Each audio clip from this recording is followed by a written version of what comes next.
আমি বাজারের দিকে যাচ্ছিলাম, একটা মাসিমা হঠাৎ ডেকে উঠলো, ও মা মাছ নিয়ে যাও। তো আমি মাসিদের কাছ থেকে প্রায় মাছ নিই। তো আমি বললাম ঠিক আছে মাসি, কেউ খাক না খাক, আমি নিয়ে যাবো মাছ। আর তো হচ্ছে এই শোল মাছটা মাসি আমাকে জোর করে দিল।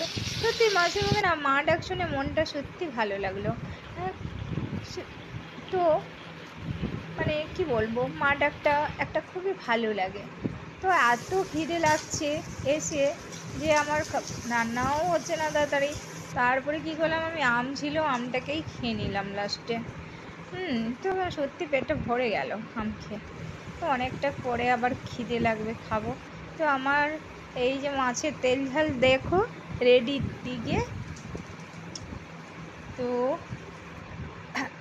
এটা টক করলেও খুব ভালো লাগে, কিন্তু এটাকে সরিষা টরিষা দিয়ে এটাকে তেল দিয়ে তেল ঝাল হচ্ছে। তো তেল ঝাল আমার রেডির দিকে।